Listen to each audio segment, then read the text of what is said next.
I click the bike in a second. 30-second board goes sideways. Look down at the gate. Let the clutch out.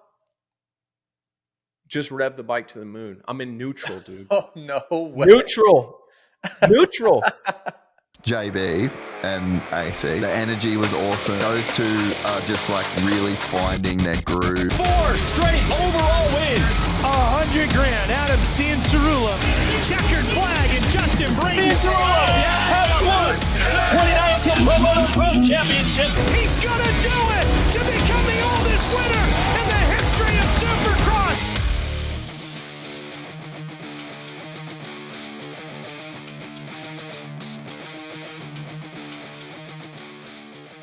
AC, we had our first weekend off in a long time. What'd you do, man? What'd you get into? Hold on, let me guess. You played golf. I played golf. Of course I did. Well, so during the season, I've only been playing 1 day a week, because we're only home 3-4 days max. And so the game is really leveled out. I reached a 9 index. We've talked about that before. And so now summer off for both of us. For me, primary objective is to get better at golf. And this weekend, I live on my golf course here in Marietta, California. And we had our one of our member tournaments. I played with my friend Tyler Keefe, who works at the family right here, agency. Is TK a member out there as well? Yep, he is. Oh, cool. For those that don't know, Tyler ran the Chorley Designs race team for many years, was a racer himself. And oh my gosh, dude, I've never seen so much club head speed in my life. I mean, when this guy, when the ball stays on the planet, he can hit the ball 350 yards. I've never seen anything like it. If but he hits the ball anything like he shakes your hand, it's gone. It's gone. Yeah. For real. That guy's got a tight grip, dude. That's tight. And yeah, we had some fun, but we got our ass kicked, man. We got our ass kicked. I played pretty well. It was his first tournament. He hit a lot of really good shots too, but we have a lot of really good players at our club here, and so we beat like 3 people out of like 36. But it was a good time, dude. It was a really good time. I saw you were riding yesterday.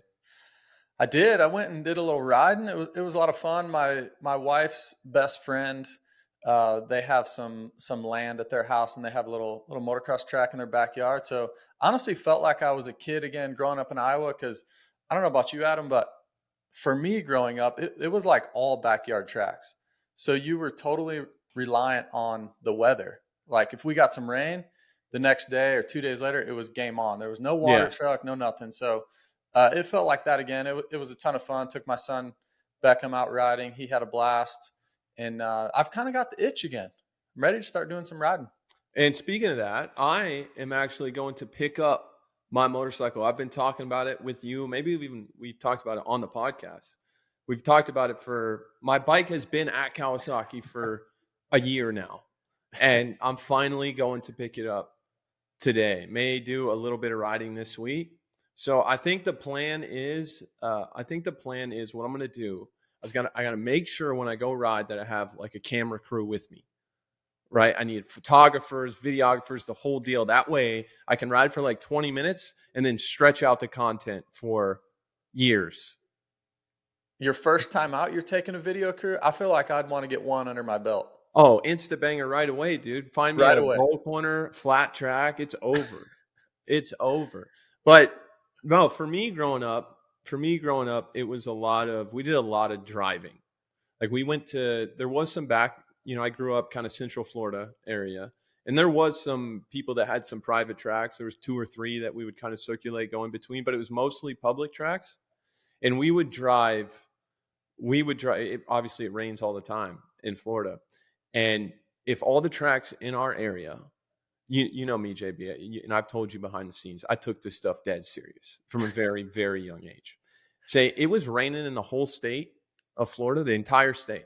We would seriously just drive to North Carolina or Georgia. Like we would just keep driving until it stopped raining, and then we'd find a track. That was kind of my introduction to motocross. But it's funny, and I give you a lot on RDL. I love to make the old jokes because that's pretty much you all love I that. got on you because you're such a clean cut, good dude. But I was watching, I think it was Bud's Creek. No, Red Bud 2003. And I saw your name on there. I saw it scrolling on the bottom, and I was like, there ain't no way, dude. 03, you were out there doing it. 252 stroke jumping the leap. Come on.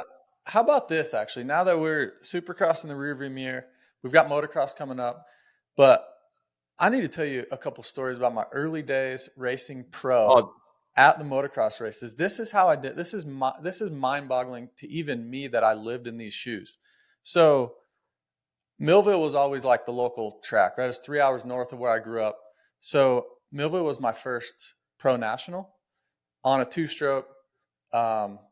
Made the motos, whatever. I probably went like 22, 24. I was right in that area. And then one year, so it went Millville, and then I believe Steel City, and maybe like Troy, Ohio, and Binghamton, like that's kind of how it ended. But I literally loaded up with a friend that he was like dialed. He had like a full semi just like an amateur. So he was turning pro as well. So I literally loaded up with him by myself, no mechanic, no nothing, by myself. And I went to the gate by myself, prepped the bike by myself. And funny story, Dan Truman, a lot of people out there know Dan Truman, but Steel City, I made the motos and he didn't. And I just asked him, I didn't even hardly know him at the point. I'm like, hey, you want to be my mechanic for the day for the motos?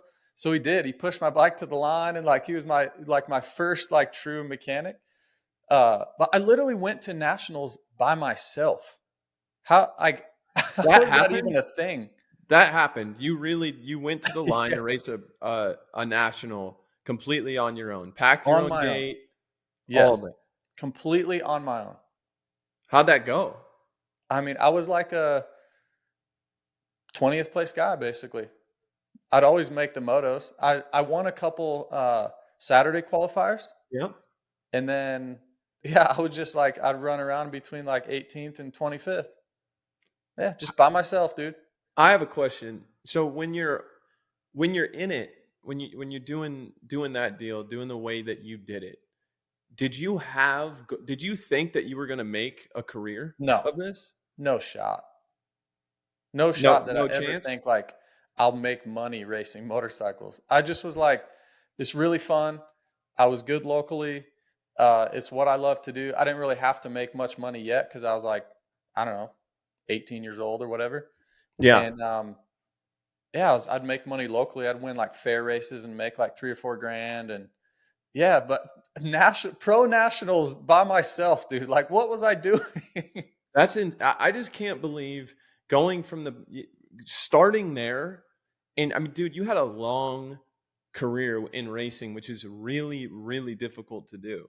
And obviously I was super young back then, but I feel like I don't know your origins, how you made it all happen. I felt like one day there was just this guy, Justin Brayton, I just feel like you arrived as already a seasoned vet. Like you were always just consistent, always there. You know what I mean? I never really even thought about it. Just seemed like you had always been around. Yeah, no, I mean, it'd be fun to actually do like, I'd love to do a long podcast, like just us two, for you to tell your story, and then total opposite, me to tell my story. Yeah, right? Because everyone knows your story, right? It was in the public eye since you were what, 6, something like that? Something like that. Yeah.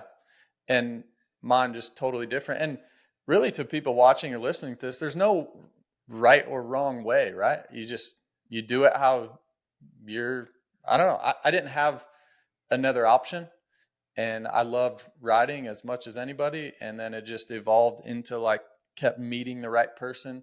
And then the biggest thing was getting the right results at the right time to get another opportunity, to then get another opportunity.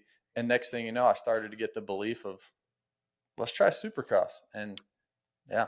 And you were a Supercross only guy kind of towards the end of your career, right? What was your relationship like with outdoors? Did you like it when you were doing it?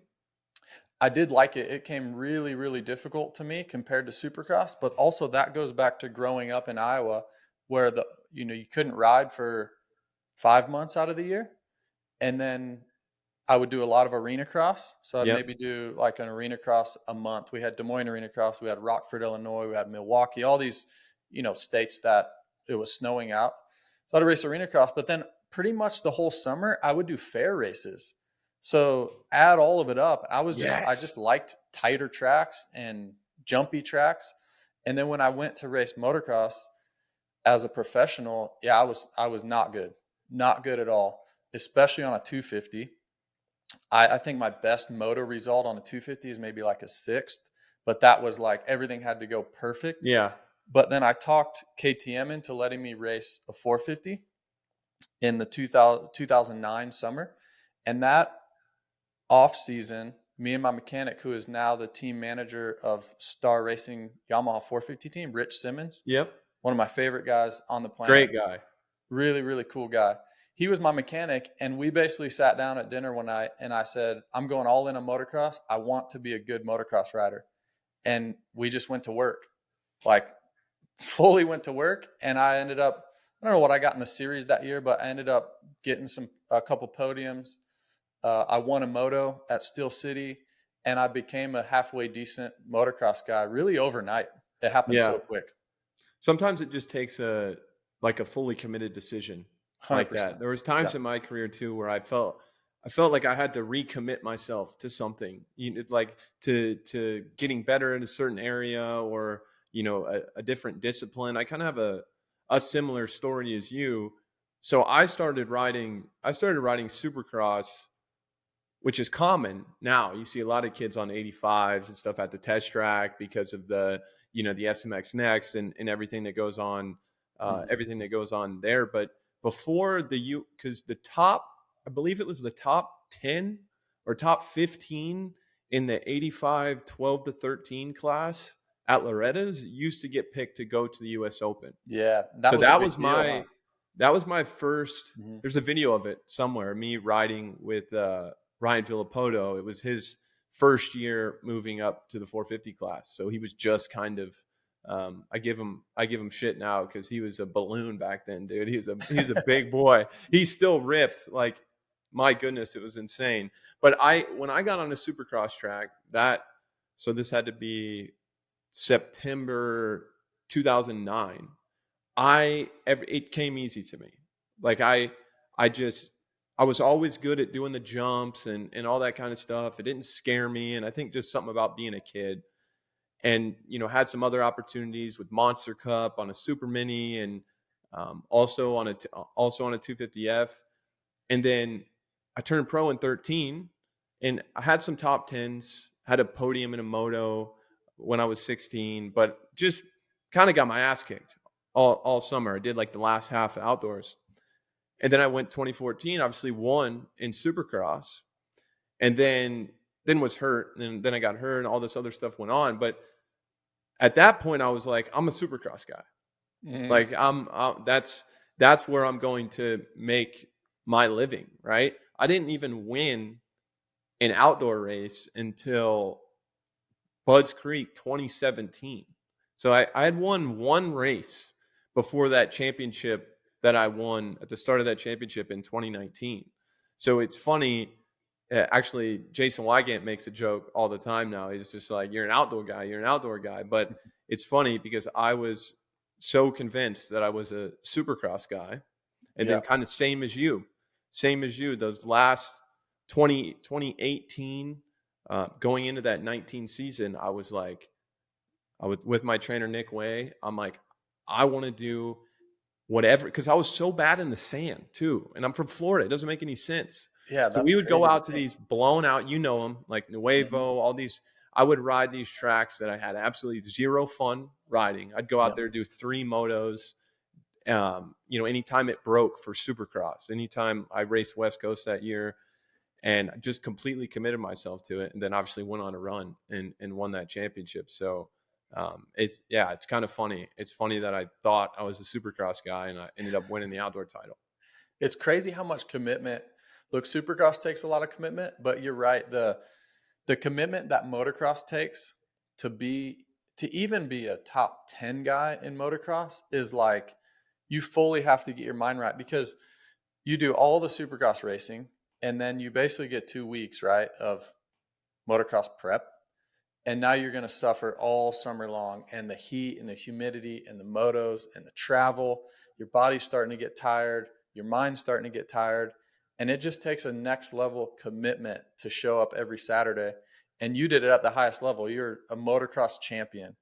And I talked to a lot of people about that, of just being a Supercross champion, especially a regional or divisional champ, is obviously a great feat and a great accomplishment.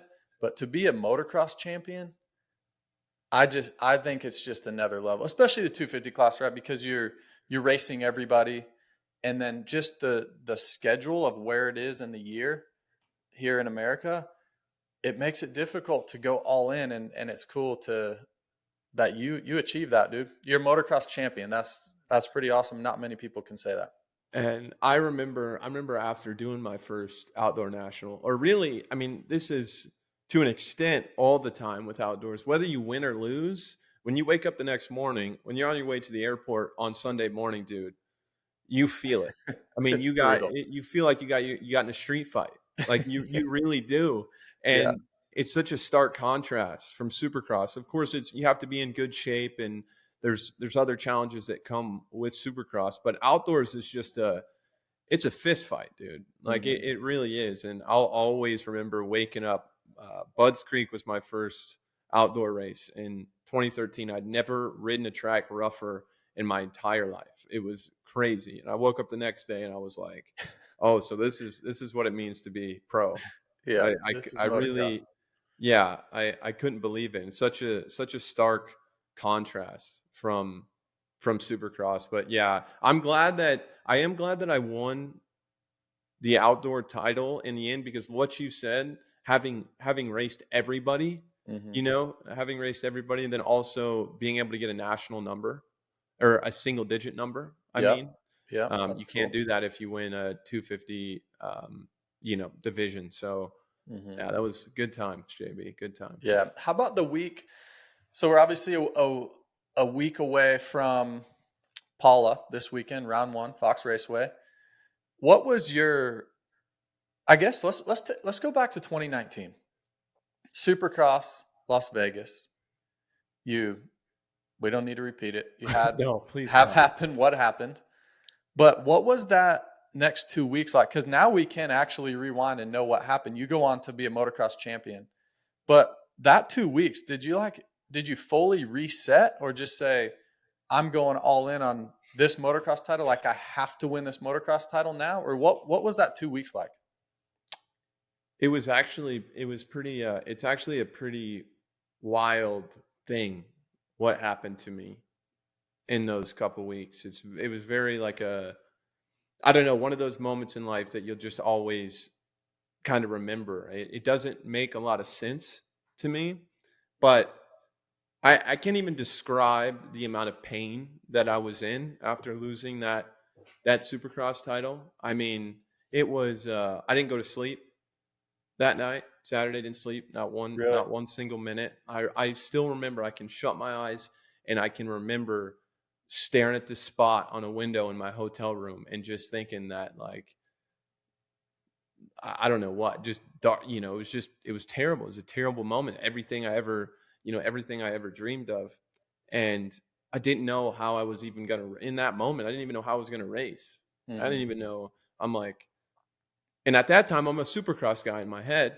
So I'm like, I'd done all this work to be better at outdoors, but I had missed all of 2018 too. I raced 2017. I think I was like, probably like a 5th, 6th place guy, mostly won one race. And so in my head, I'm like, I was already going to a 450 the next year. So I'm like, I blew it. Like, there's my title. It's done. I remember I drove, because we had driven to Vegas. I drove home on Sunday, and I woke up on Monday morning. And it was like it didn't happen. Like, it was like it didn't happen. Out of out of nowhere. Like it didn't make any sense to me. Obviously, Sunday was a tough day. I was down bad, and we got right back to work on Monday. We had I forget. I think I did think I ended up riding. I think I ended up riding on that Monday, but I woke up and that was just, it was compartmentalized. It was gone. I just went back to work, and I somehow was able to put all of that energy into all of that anger kind of into that commitment to, I can't even say that my goal was to like win the championship either. Mm-hmm. It was just every day I put so much into it. All of that energy, all of that disappointment, I put so much into it, and I just rode angry. I rode angry all summer, and won the first 4 races. Like, to me, it was out of nowhere. I couldn't believe what was happening. Like, I was like, I felt like Steph Curry when he just is firing from all over the court, and they're just, the basket looks, a car length wide. That's what it felt like to me. So it was. Yeah, that was one of the most interesting things that I've ever experienced in my life. It's just how, how that all went away for me. And it's still, I think back to it now, and it's like I still get these strong feelings about it. It was, it was such a I always say this, but it was such a bad moment, that Supercross. But I would have never accomplished that if I didn't fail in that moment in Supercross. I would have never been able to go out there and win the outdoor title like I did. So it was I always say it's literally my whole career kind of personified and wrapped in a 1 year basis, like this low and this incredible high. So I take a lot of pride in that comeback for sure. So if you don't crash in Vegas and you end up winning that Supercross title, you don't win motocross? I don't think so. Really? I could be wrong, but I wouldn't have been riding angry like you said, though, huh? In my head, I look back now, in my head, I had no option. Yeah. I gave myself no option. Mm-hmm. I was like, there's absolutely no way I'm going to let anybody beat me. Like, I can't, I don't know if I'll be able to live with myself if I don't. Like, genuinely, that's what I was thinking at the time. But yeah, great story. Ran handguards all summer too. Handguards, paddle tire, no matter what. I was like Tomac at Dallas playoffs last year. Just paddle tire didn't matter. Hangtown, Fox Raceway, Washougal, didn't care. Washougal, you ran paddle. I'm almost positive I did. Yeah, that's great. I know. That's but enough about us, JB. Let's get into it. The outdoors, we've got Tomac coming back. We've got Jet coming back. Hunter. Coop's in. Dude, it's stacked. It is. It's so stacked. Before we pushed record on this podcast, we were kind of going through the list, and we're like, wow, where do we even start? I do know, let's talk about the Supercross champ, Cooper Webb, right off the top. Yep. I talked to Rich. Speaking of Rich, obviously still talk to him a lot. And he says that last week, Coop is all in on motocross. He did a couple days of testing. They tested till like 5 or 6 at night. And wow. I think it's cool. I think it's really cool. Because have we ever seen Cooper Webb really, I don't want to say all in, because I feel like every time he races, he's all in. But where he's off the heels of a successful Supercross championship, where he's now all in for motocross, because he's a motocross champ. People forget that, but he's a motocross champion in the 250 class. So what do you think his ceiling is for the year? Can he win some motos? Can he be a title threat? That's a tough one, man. That's a tough one. I will say mentally for Coop, it's got to be a nice feeling having, if he went out all summer and got 8th all summer long, he still won the Supercross championship, right? I mean, it's a successful year times 10, regardless of what he does. So I think that is going to free him up a lot mentally. But and I know Coop, and we talk about it all the time with just greats in any sport and how they hear all the noise, they draw on any little bit of motivation that they can. We've talked about it with Deegan as well. And there's a lot of people in our, in the sport that just think that Coop is not, he's got no shot. He won't be a threat. He just isn't capable of doing that. And because there's so many people to me that I see that say that makes me cautious to say the same thing and say that he's not going to be a threat, because a champion is a champion at the end of the day. And we do forget that he won that 2016 outdoor title in the 250 class. I believe he beat Jeremy Martin, who was like just unbelievable at the time. I mean, Jeremy Martin, we need to get into that sometime. Those few years for him, 2014, 15, 16, like, dude, that guy was gnarly, next level. But do I think that Cooper Webb can beat Jet Lawrence, Chase Sexton, heads up? Like, they all three, they start 1, 2, and 3. Sitting here today, I do not believe that can happen without him just having to get a little lucky. Him get a good start, those guys kind of get a bad start, or they're just having an off day or something. Straight heads up racing, I think that Jet, Eli, Chase, I think they have them covered. But you can never, obviously we talk about it all the time, but you can't count the guy out. Mm-hmm. Can't count the guy out. And if he's motivated, if he's truly motivated and really wants to prove himself outdoors, I do believe that he can win some motos for sure. Yeah. And maybe an overall here and there. Just kind of depends on the circumstances in my eyes. But what do you think? Yeah, I agree with you. I just think in Supercross, you can control the race more so up front if you don't quite have the speed of a Jet Lawrence or a Chase Sexton. And Coop has mastered that art of controlling the race up front, shortening the track, going tight in his turns, figuring out a way to get through the whoops, especially in his first 2 titles where he was not good at skimming at all. He figured out a way. Where motocross, I just think if you don't have the speed, what can you do about it? Because there's 7 different lines in a turn, and Jet can just go around the outside, or Chase can create some line that's not even there and get by you. So I think he's going to have an uphill battle. But like you said, overall, just a successful 2025 already. He's kind of racing on house money. And I think he's going to challenge himself, right, to see what he can possibly do. Can I win some motos? Potentially. I think the first 4 motos of the year will be big for Coop on where he slots in, especially with these guys coming back. They haven't raced in a while, like a Jet, a Hunter, Eli. So it's going to be interesting. It's going to be a lot of fun to watch for sure. Let's talk a little Chase Sexton, obviously motocross champion from last year. Successful, well, I don't know if you call it successful Supercross season, but he was healthy all year. He didn't end up winning the championship. That's why I say that, because obviously that's his goal each and every year, is to be a champion. Several wins on the year. He's got to be pretty motivated, right? That big number 1 on that Red Bull KTM. Chase is going to be tough. He's good at Paula. Can he get a fast start to the season? He's really good. He's really good at Fox Raceway. I actually remember he raced Supercross on a 250 in 2020, won that championship.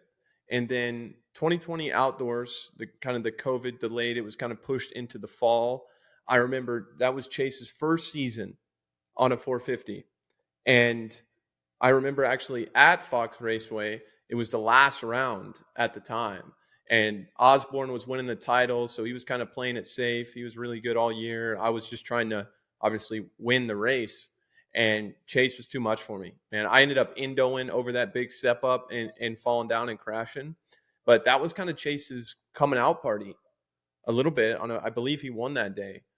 So this is it's a really good venue for him. And you got to think that, and I watched an interview with him after, I forget I forget what media publication it was, but I watched the interview with him after Supercross, and you could tell, he was fired. He was pretty fired up, that he clearly felt that he was the best guy, and, felt like he kind of let it get away. Of course, he gave Coop all the respect and the props, but I think Chase is in a great spot, because I think Chase sometimes rides the best when we talk about him needing to get over kind of that mental hurdle, he's clearly so great, but with greatness, it's about being great in the right moments. He's clearly shown that he can be great, but I've always felt like in the past, when he gets behind somebody like a Jet Lawrence or an Eli Tomac, I felt like there's something that's holding him back. There's something that's holding him back from being the absolute best he can be. And I think riding a little ticked off, a little pissed off after losing that Supercross championship could really help him kind of get over that mental hurdle, of really just going at these guys. And I mean, how many times have we seen Chase straight up just go around Jet, and I think that's going to be, if he's in that position, especially at the start of the year, while Jet's kind of easing back into things, I think it's really important for Chase to kind of establish that, that he's not worried about Jet. He's not worried about Eli. Like, he sees himself as the guy. He sees himself as the best guy. And yeah, I think he's in a great spot to make a run at this title. I wouldn't say that. I still would say Jet's the favorite.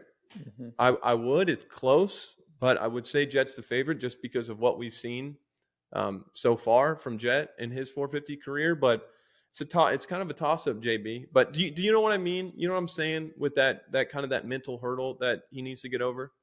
Yeah, and I think the biggest mental hurdle is what you said is Jet. I do think coming into motocross for Chase, he feels like he could have everyone covered, maybe except Jet, and I would maybe think everyone thinks that. Like you said, I agree. Jet is the favorite. There's no other reason to not believe that, just with how he's just so fast, man. There's no weakness in his armor at all. He gets great starts. The 2025 bike seemed like it worked well in motocross. They struggled in Supercross with it, but Hunter was amazing on it through last year's second half of the motocross season. So I don't think they're going to have the learning curve that they did coming into Supercross this year at Anaheim 1 and a couple of the races like Jet was pretty outspoken about. So I think the bike's going to be good. The biggest thing is just going to be his health, and can Chase match him early on? Because I think in Chase's mind, he feels like he has everyone else covered, even Eli Tomac, because he's went toe-to-toe with Eli. Was that 2022? Came all the way down to the last moto. So I do think Chase has matched Eli. He hasn't really matched Jet yet in motocross. So that's going to be the matchup that I'm really looking forward to. Can Chase get that mental edge early in the season? And I'd love to get your opinion on this. Don't you feel like the first 4 motos of the year are so big for everyone? Actually, maybe not so much Jet, because Jet could go 3-3 and then maybe another 2-3 or something and kind of start the season slow and then build. But don't you feel like for Webb or Sexton or even Eli, a fast start's going to really, really matter most? Oh, absolutely. Yeah, absolutely. I think it's the same. We always talk about it coming into Anaheim 1, coming into Supercross, that riders you hear, and maybe fans don't fully understand it. You hear it so much about riders figuring out where they fit in. Mm-hmm. There is that. Of course, everybody's going to go out there and do their best, and that could be different on, one weekend compared to another weekend.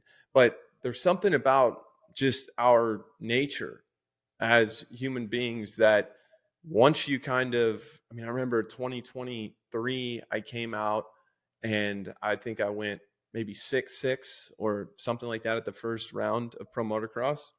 And I just remember it's like, once you find where you slot in and when you're sitting there on the gate going into round 3 and you're kind of in your head, you can be like, oh, this is probably around where I'll be. Mm-hmm. And it's a lot different than going into the first round of the year.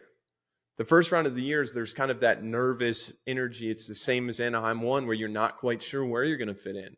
So I think it's so important to set the tone. And that's what I say for Chase with Jet coming back from injury and Eli as well. He's clearly, when you're racing every weekend, for one, there's less nerves going to the gate. Anytime you get hurt, you take time off, you're going to be more nervous. And I always felt the more races I was able to compete in consecutively in a row, the less of a big deal it felt to me when I was going up to the gate. And I always performed well kind of in that more relaxed headspace. So I think Chase has the advantage there. He's been doing it, coming off a really good, whether he won the championship or not, it's a great end of the Supercross season.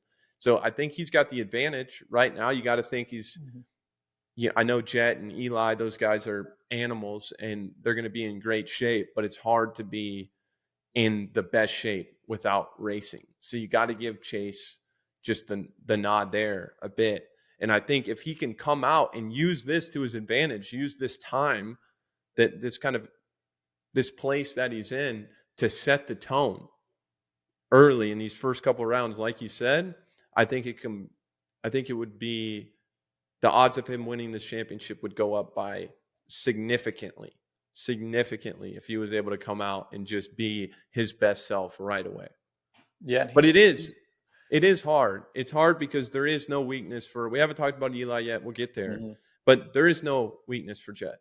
His starts are unbelievable. Yeah. He's got the 1 lap pace. He's fit. He's consistent. Doesn't really make that many mistakes. When he makes a mistake, he doesn't compound those mistakes. He checks all the boxes of the guy. And can Chase do that? I believe he can. But he has not shown us that he can do that to the level of Jet so far. Mm-hmm. Yeah, I'm curious. Second year on that motorcycle, he seemed a lot more comfortable in motocross than Supercross as far as bike-wise, just bike settings. Even since from day one, it was like Supercross seemed like a struggle on the KTM, where motocross came a lot more natural as far as his settings. So you wonder if he's going to take another step forward. And but there was some motos last year where I was so impressed with Chase. I'm like, oh yeah, wow. Of course, Jet wasn't at a lot of those, but still, he was passing the eye test. When you watch Jet, he passes the eye test every time. You're just like kind of blown away. Where I got that feeling from Chase several times last year, where I did a few times on a Honda when he, during motocross when him and Eli were really going at it. It was like, how can anyone ride a motorcycle any better? Remember when we were going through that, like Chase, his technique and his speed and all that? And then it didn't last long and Jet showed up and we're all like, oh, now Jet this and Jet that. Yeah. But Chase still has that. He still has that. We did on Race Day Live several times this year. We're just like, oh my goodness, he is so good on a motorcycle.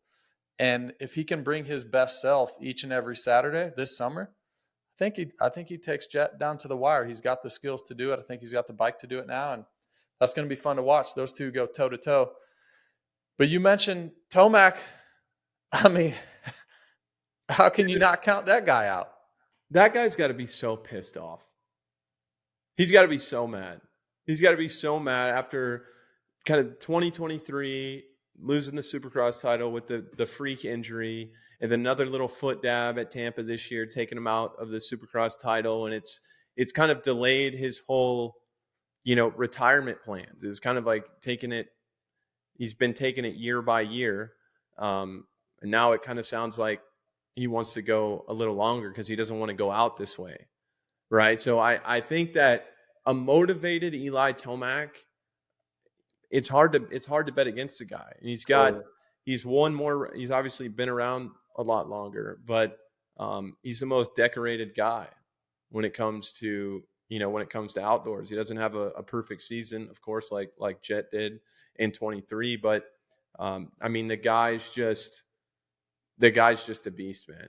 Mm-hmm. He's just a beast. I remember, and I saw this firsthand as his teammate for a couple of years, but I think I told this story to you. I think it was off air. I think we were just chatting.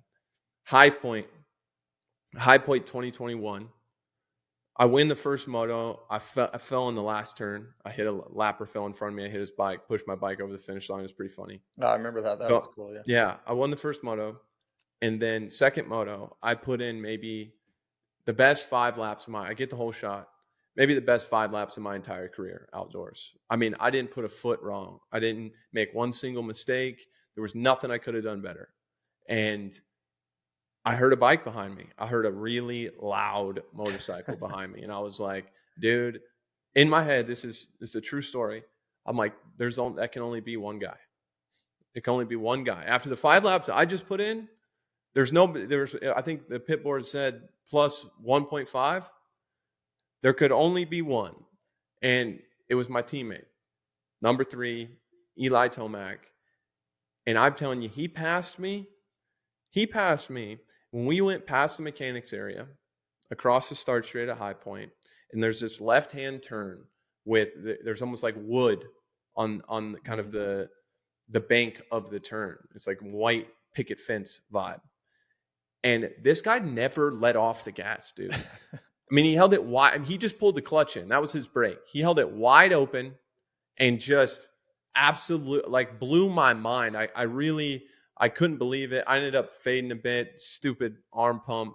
I think I got 4th in this moto, maybe 3rd overall, something like that. But yeah, my experience with Eli Tomac, I can never count him out, especially outdoors. I mean, the guy can do. We talk about all the things that Jet and Chase can do on a motorcycle, and for good reason. They make it look really easy. Eli doesn't make it look as easy as those guys. He's kind of got that old school riding style, but he shows that old school style can compete with this new age momentum, roll speed, super light braking. He's all over the clutch, super hard on the brakes, hard and short on the brakes, dumping the clutch in the middle of the turns. We always, and we do this, whoever is the new guy or dominating somebody like Jet, we think, well, that's the way to ride a dirt bike now. And, maybe it is, maybe it isn't. But Tomac shows that there's a lot of other ways to get it done. And that's what I appreciate most too, watching. And I'm glad we have this opportunity to watch this new kind of generation of Chase and Jet versus Eli. I'm glad Eli's still around just because of that contrast. I have so much fun watching those guys. They could go out there and say an amazing lap time is 155. So they both do 155s and they do it a completely different way. Mm-hmm. That's probably what I'm most excited about this summer. Yeah, I'm so here for all of it. I love the old school guys.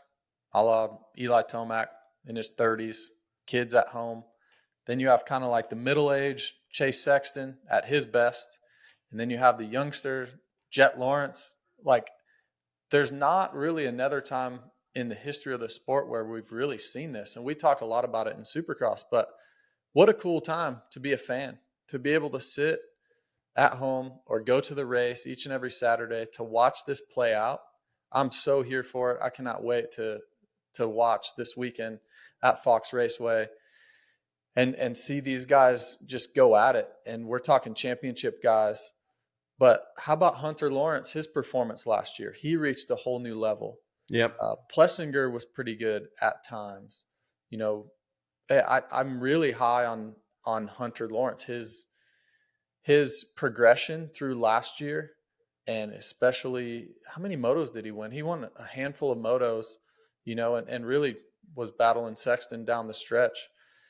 But yeah, can he get to a new level and get up there and battle for a championship? It's going to be so fun to watch and to be a fan of the sport right now, because we don't know how many more years we're going to get this, right?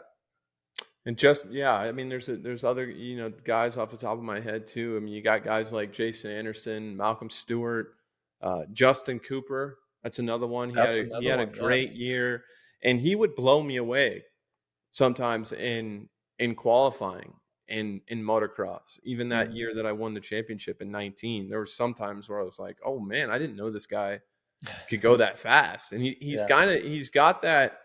What he's shown us so far so far this season is he shows us those flashes, right? Like the end of the main event at Denver and the heat race at Pittsburgh. So you have this kind of feeling with Justin Cooper that you haven't seen it all yet.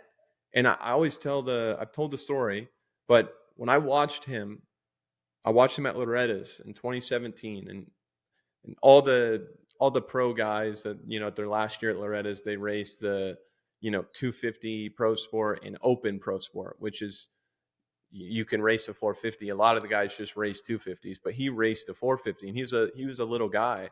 And the way that track was really rough and the way that he rode, I was like, in my head, I was like, I'm looking at a future motocross champion. And I think that you look, is he at Jet's level, Chase's level, Eli's level right now? No, but I think that there's a lot there.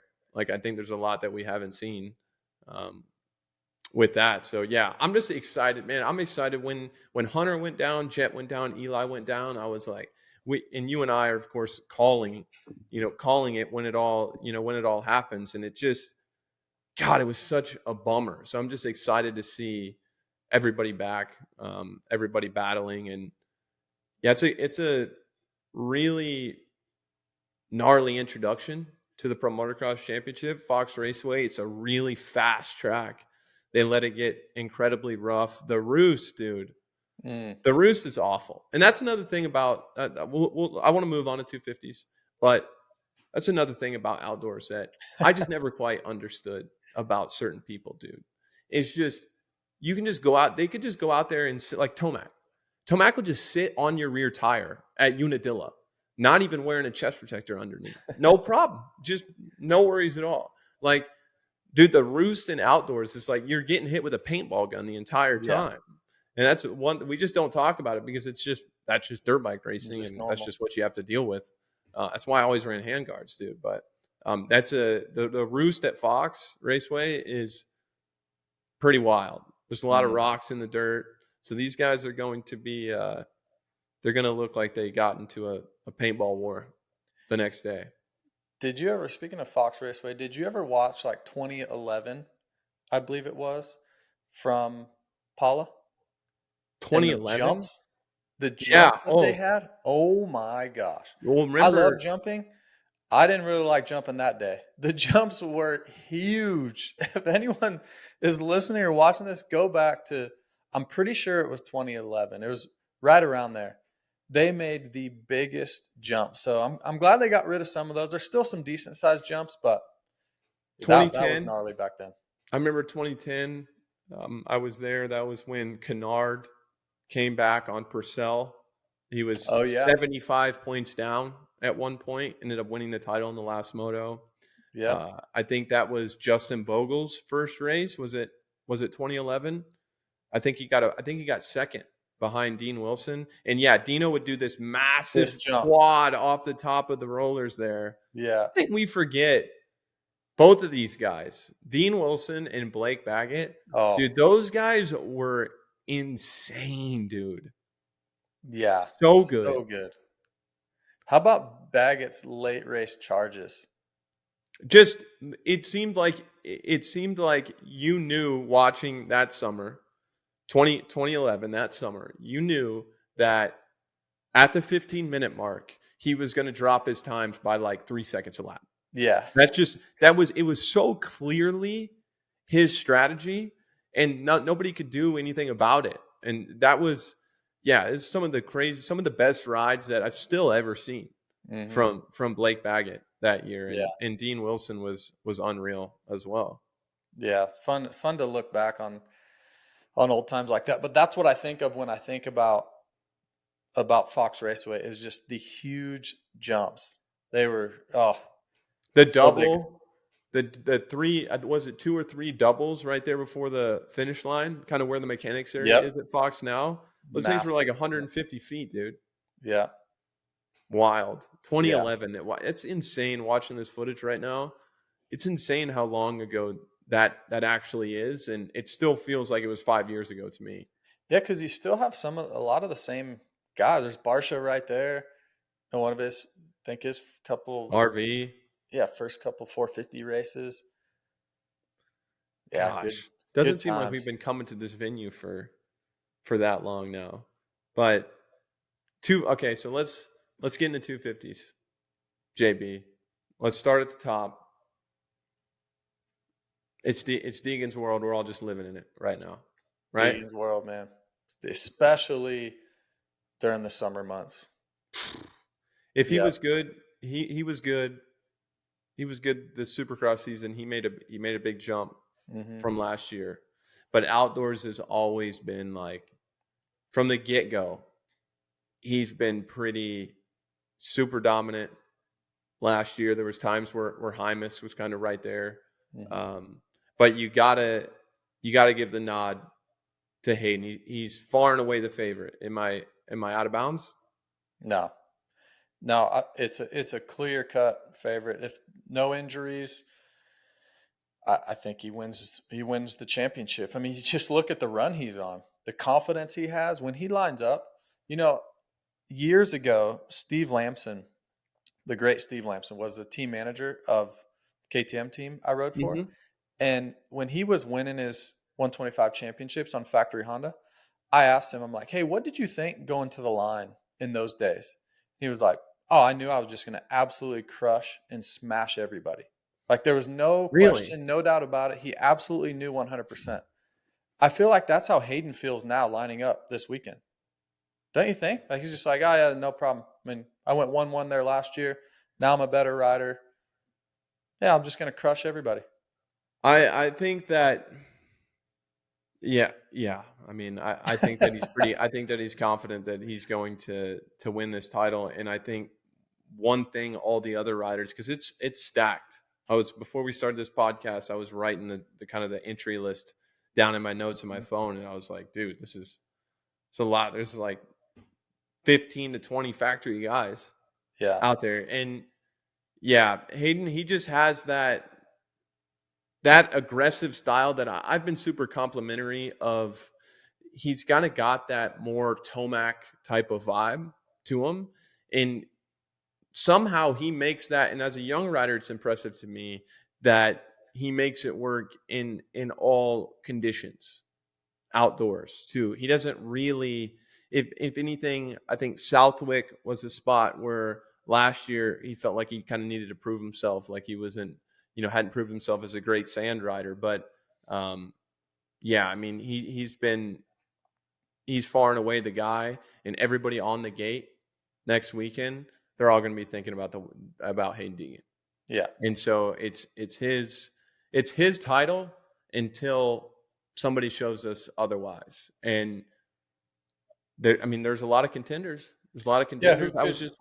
Who could show up? Because I think that second spot or third spot, fourth spot, like that next group, there's a lot of guys in there that we could talk about. We're going to talk about them now, but who's a couple guys that you think that could challenge Hayden, not just on a single weekend, because I think there's more than a handful that could potentially do that, or just a moto, but down the stretch, we get to Budds Creek. Who could be left standing challenging Hayden for a title? It's a great question.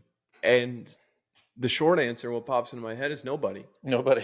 there's a few guys that I think about who will beat him in a moto or on a weekend at their, the conditions that they like, and when they get their bike set up really good, and they're, they had a great week of training, and it all just aligns. But throughout the course of the 11 rounds, dude, it's a short list.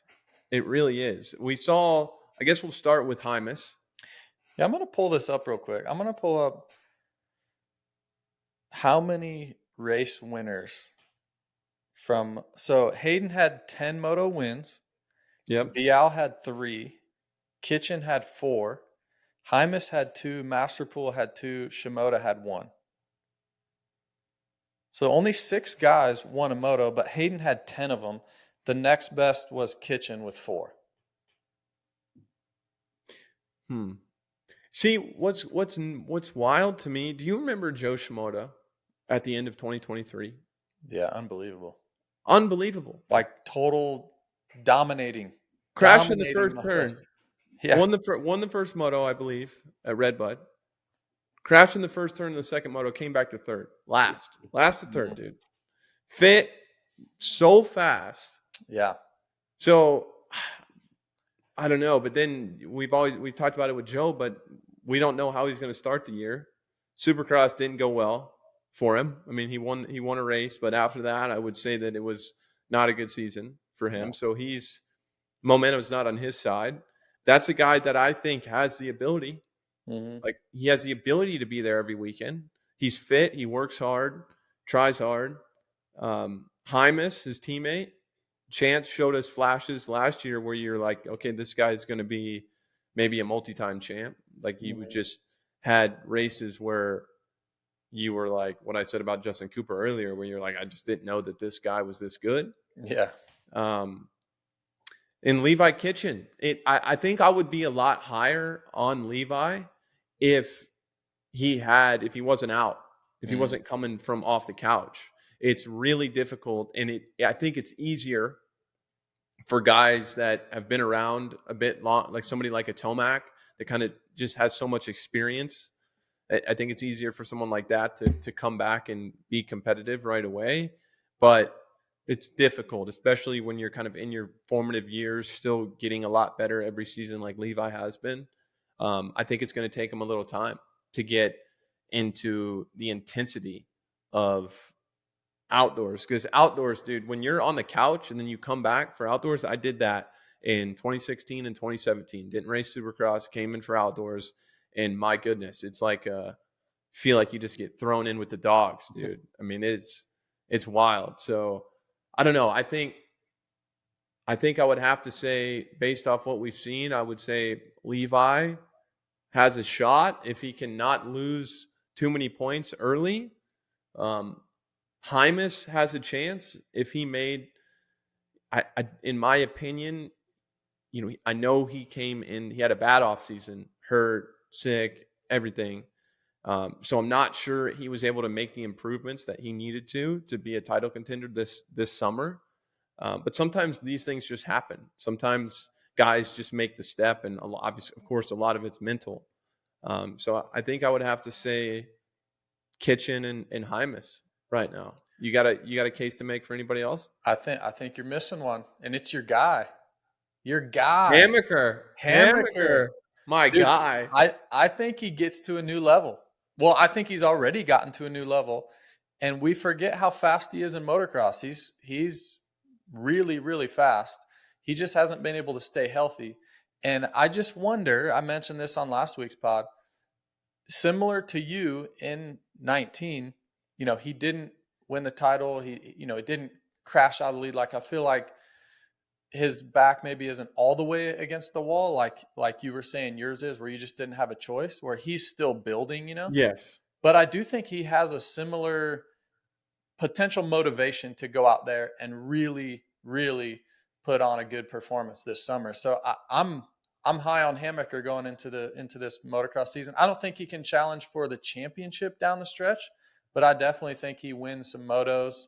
I think Hymas wins some motos, and Chance has been on record talking like halfway through Supercross how he was already looking forward to motocross. So I think that mental switch was switched months ago for Chance to go back outside and really prove that he's capable of winning races and winning championships.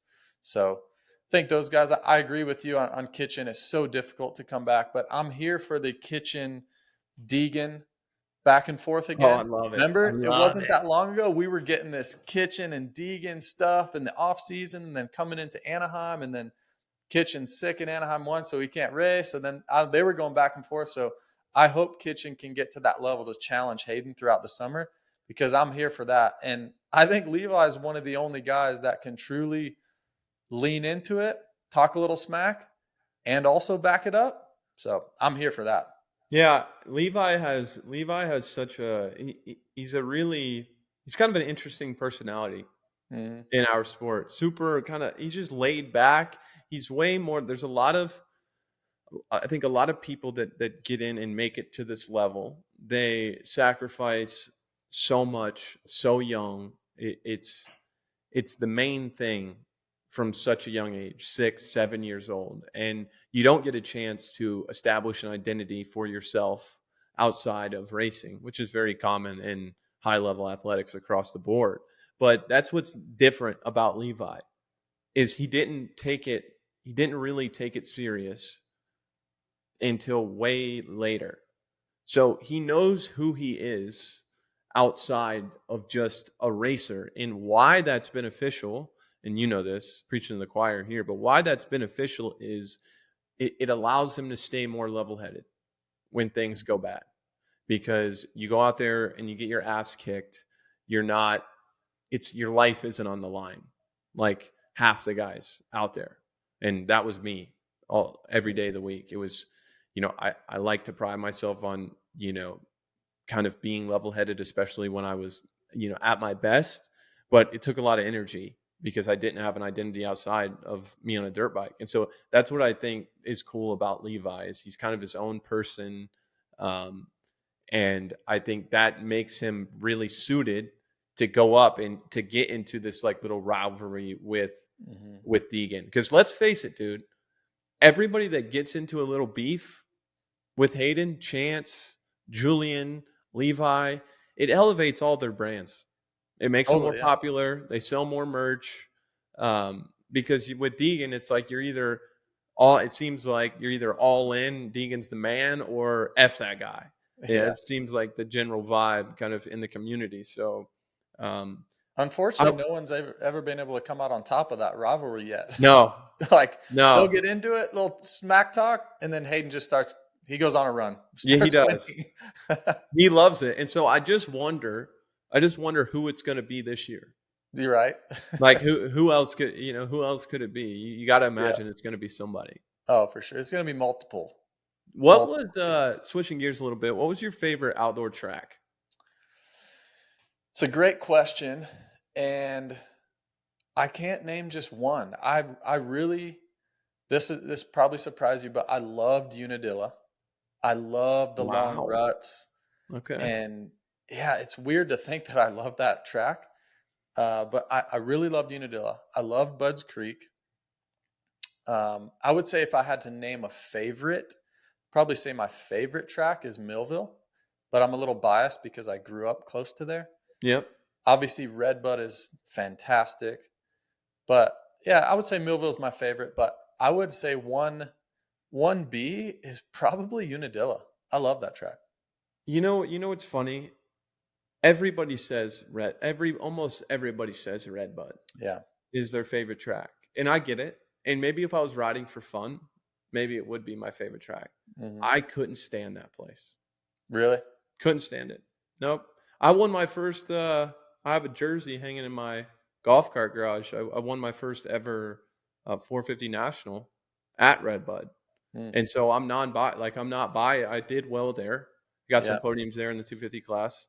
But my bone to pick with Redbud, for one, facility is amazing. They do a great job. The fans are incredible. I love that aspect of it. For me, whatever it is for my style, just the way that I never really vibed with that big off camber turn down the hill, these big sharp braking bumps, stuff like that just wasn't my vibe. I don't know. But I get it because the bikes are really fast now. But dude, they're making things too sandy now. Yeah. Like everything is so deep. You go out there in first practice and you can barely ride because it's ripped so deep. And my argument against that, and there's an argument for it too. I understand slow things down a bit, makes it rougher in a sense. But I like to see, when I go back and watch older races, I like to see each track kind of have its own natural characteristics to it. Mm-hmm. Kind of that part of the country. You go to Washougal, it's going to be that kind of black, hard-packed dirt. You go to Southwick, it's going to be, of course, sandy and incredibly rough. And Redbud kind of had its parts of the track where it had deep ruts, but also some of it was, back in the day, some of it was a little bit more hard packed. So personally for me, to answer my own question, I thought Washougal was one of my favorite tracks. Really? Just because, I really loved Washougal. Just they didn't rip it that deep. To me, there was a lot of, you had to use a lot of throttle control, and I just think I would love to see them not rip the tracks incredibly deep all year, because to me it kind of makes all of them blend together in a sense.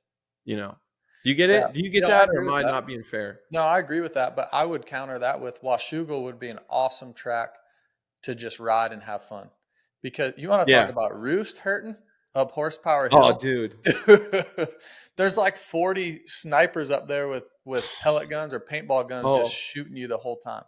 Speaking of that 2019 year, I spent second. I think I fell in the first moto. I got third or fourth. In the second moto, I'll always remember this battle with Ferrandis. But I sat behind those Star Yamahas too. They were so fast. Yeah. And I sat behind him for 35 minutes, dude. You should have seen me the next day. I was bloody, but my neck, it was a disaster. It hurts. But so bad. I actually rode. I've ridden maybe 4 times since I retired at the end of 24. And one of them was at Washougal for the Kawasaki 250 intro. So I love that place. I really do. That would be fun. That would be fun to go there and just ride. And it's interesting throughout. I was just like thinking about my career and such, and different years on different bikes suited different tracks. So like Redbud, to me, I loved on my JGR Yamaha because Redbud was dug so deep and it was more of a point and shoot track. And that bike was fast. Yeah, the Yamaha was so fast, and it didn't really like being on lean angle that much, especially coming into a corner on lean angle. So where at Redbud, I could come in straight, hit the bumps, and then exit, just that thing would just let it eat, and how deep the soil was. And then I think back on like factory Honda days where that bike just worked well everywhere, but didn't have a crazy ton of power. So when it was really deep, it wasn't great. Like most of the time, by the time you get to the motos, it wasn't really, really deep. But yeah, I think about different years, how I loved a certain track at a certain place, you know, and JGR Yamaha got great starts at Washougal. So I loved Washougal. Like I forget exactly what year, but it was great to whole shot there and lead some laps and not get roosted. And then other years you start 8th and you're just getting pounded with roost. So but a lot of them I love. My least favorite, I don't know, can we say our least favorite on here? Yeah. Might cause some controversy, but I never did well. It's probably why I didn't like it, but Hangtown, man. I struggled with Hangtown. Struggled. I went back and watched 2015 Hangtown because I had come back. I raced Supercross 14, got hurt a bunch, came back and raced there. And first moto, I remember I led like half the race, ended up crashing, whatever. But I remember the second, I think I got like 10th overall. The second moto, I remember having those rollers up the hill. Mm-hmm. This is the same race where Eli Tomac just beat Ryan Dungey. Ryan Dungey, one of the greats, by a minute and a half. He was like 6 seconds a lap faster than him. It was insane. But I remember having both feet off, like it was a mud race. Like the ruts were so long there. I had something on the tip of my tongue that I was. Oh, okay. So yes, when we talk about our least favorite tracks, it's going to be a bit biased. It's always going to be a bit biased based off your how well you did there, of course. Totally. And I'm thinking of another reason why Redbud is not one of my favorite tracks. And get this, like this is maybe the most. I've had some moments in my career, Justin, but this moment at Redbud 2016 was the most embarrassing moment of my entire career. Let's hear it. So it's a building year for me. I just spent 2 years on the couch. I'm like, I just need to go out there, log some laps, get some top 10s, whatever. So it was vibe was good. Everybody was patient with me. I was just logging my laps, dude. I did pretty well in practice. Felt good. Bike was good. Go to the gate. Good gate pick. Loved my gate. It gets some super big holes on the other side of the gate there. And I remember thinking, I remember the 30-second board going up and thinking, there's no way I'm not getting the whole shot here. You know how sometimes you just know. Yeah, you just know. You just know. You know when you wake up in the morning, you're getting the whole shot. Yeah. And so I click the bike in a second. 30-second board goes sideways. Look down at the gate. Let the clutch out. Just rev the bike to the moon. I'm in neutral, dude. Oh, no way. Neutral. I must have when I was putting my foot down, I must have like tagged the shifter with the side of my boot or something and just barely got it enough into neutral. So I'm a professional racer, probably making $500,000 to race a dirt bike for a living. Yep. Done it my entire existence since I was 3 years old. And here I am at a pro national on a factory team, letting the clutch out when the gate drops in neutral. That's just standing there. amazing. Just revved it to the moon, dude. And then I was like, I couldn't believe it. I couldn't believe it. So I remember I think I went down. I think I just shifted in the first real quick. And it was total, like I almost looped it. I couldn't imagine somebody that was just paying attention to me on the gate there. I really couldn't imagine what they must have thought. Oh, that was great story. Yeah, that was not my finest moment there. But went from there in 2016 to 19 champ, dude. So never give up, kids. Even if you start a race in neutral, you can still be a champion. Bingo. Bingo. Well, Justin, I mean, I think that pretty much covers it, man. That pretty much. You're calling Jet and Hayden title favorites. Yep. But I think for Eli, I think really for Chase, to conclude this, I think Chase has an awesome opportunity right now. Jet doesn't make very many mistakes. He has been very durable so far in his career. He's out there a lot. Of course, he had that issue last year during Pro Motocross, but for the most part, he's out there a lot. He's got a great opportunity to go out there and set the tone and kind of get over that hurdle. And just, I think he needs to see himself as a guy that is better than Jet Lawrence, because Jet Lawrence thinks he is better than Chase. Chase, whether he is or isn't, that's what Jet thinks. Mm-hmm. Chase needs to get to a place where he thinks that too. He thinks he's better than Jet. And now is the time. If he's going to do it, do it right now.